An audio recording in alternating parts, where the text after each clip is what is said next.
Hello, everyone. A boy who joined a gang at 10. A 16-year-old in a jail cell who heard an Elvis song on the radio and decided, in that moment, to change the direction of everything. A man who spent 9 years being told his voice was wrong, unmarketable, impossible to sell, who ignored every single verdict and proved every single person wrong. A brother who watched the streets take someone he loved and spent 40 years turning that grief into something the world could hold. And a voice, the voice that reached 100 million people in the most private moments of their lives, carrying a weight that none of those people fully understood because none of them knew where it came from. This is the life of Barry White, not the version the world knows, the real one.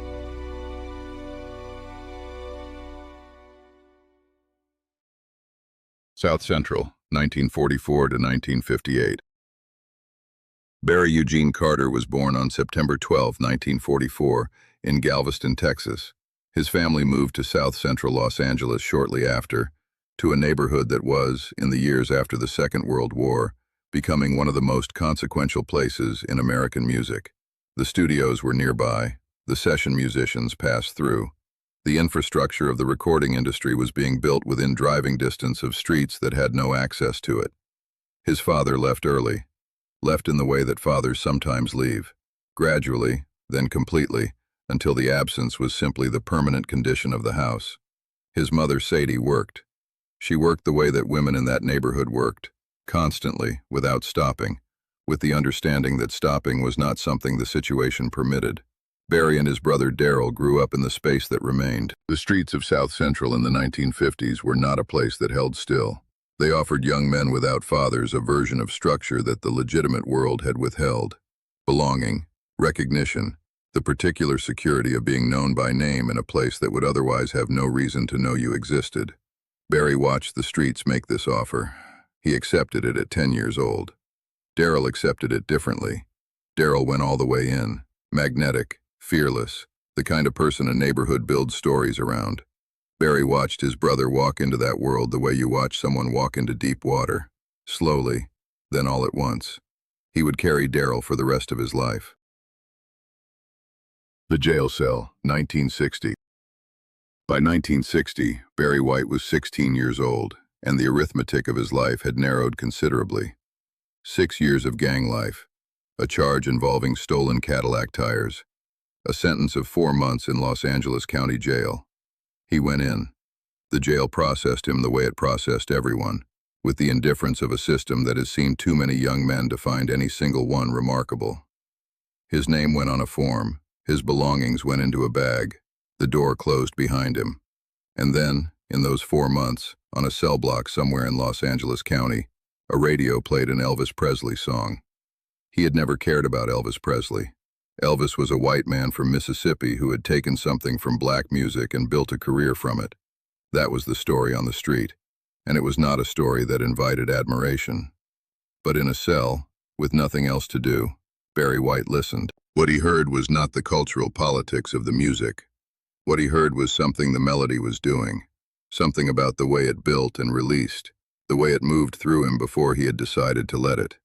He described it later as recognition.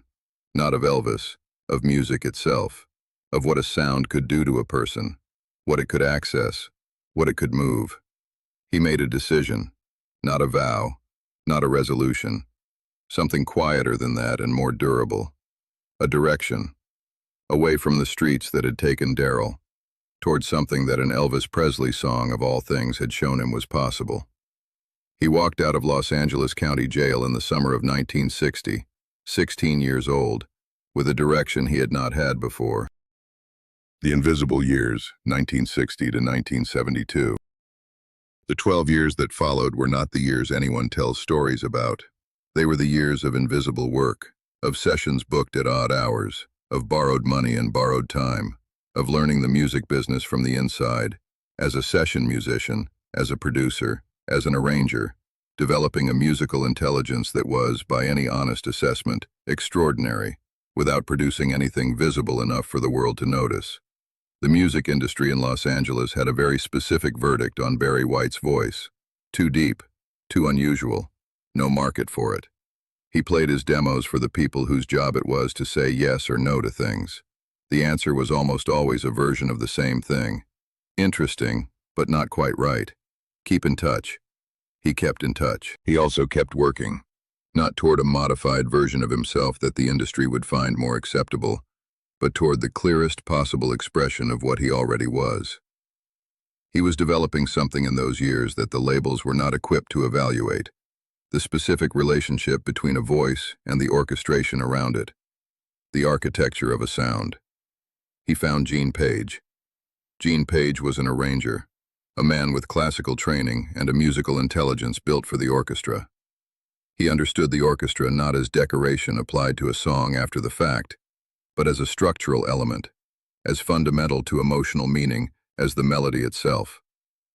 The two men understood each other in the way that great collaborators understand each other, not through conversation, but through the shared recognition of what they were trying to build. By 1971, the money situation was specific and unglamorous.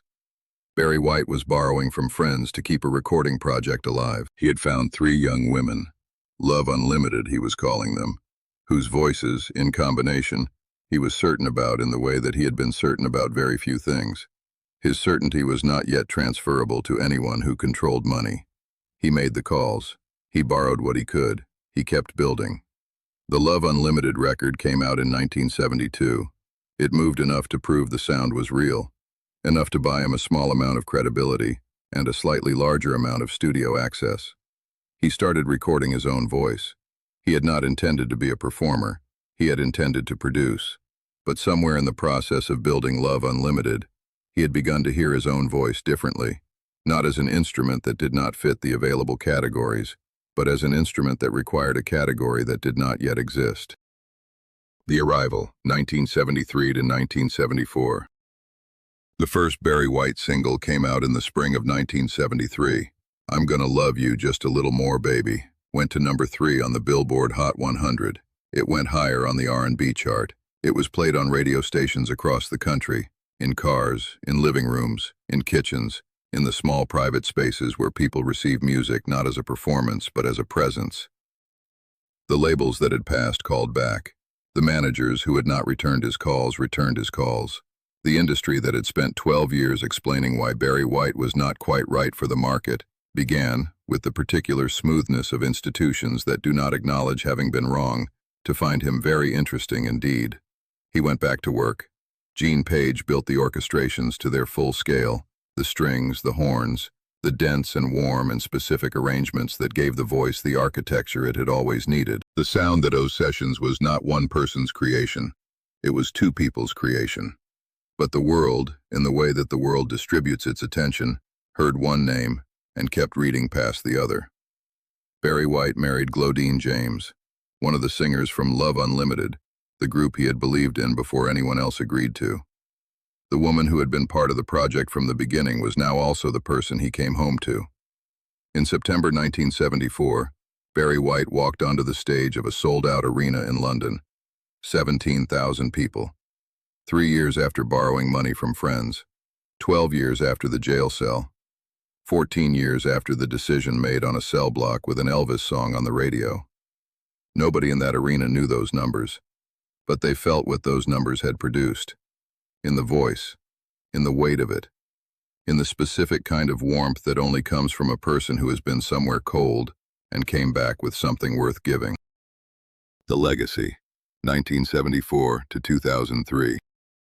The years that followed were the years the world knew.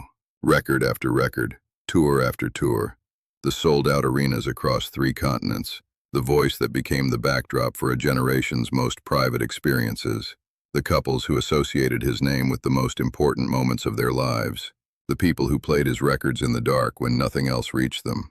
100 million records eventually. But there were things underneath the years the world knew that the world did not stop to examine. There was Gene Page, the arranger whose name appeared in the small print of every record, whose contribution was structural and essential and almost entirely invisible to the 100 million people who consumed what he had built. Gene Page died in 1998, 58 years old, mourned quietly, without a fraction of the recognition the work deserved. There was Darryl, the brother the streets had taken. The name Barry White almost never said in interviews, the grief he carried in silence for decades. In 1994, a journalist asked him about his brother. He paused for a long time, and then he said enough.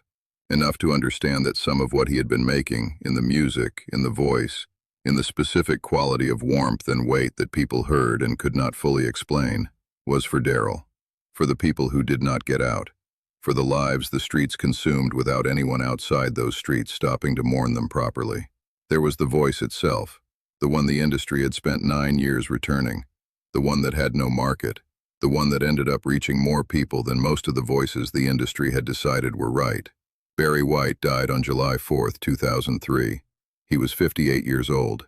The tributes came from everywhere. The voice, the records, the legacy, the 100 million people who had found something in the music that they could not find anywhere else. Almost none of those tributes mentioned Gene Page. Almost none of them mentioned Darryl. Almost none of them mentioned a boy at 10 years old on the streets of South Central, or a 16-year-old in a jail cell, or the 12 years of invisible work that preceded the first hit, or the borrowed money and the borrowed studio time and the demos that went nowhere. They mentioned the voice. The voice was real.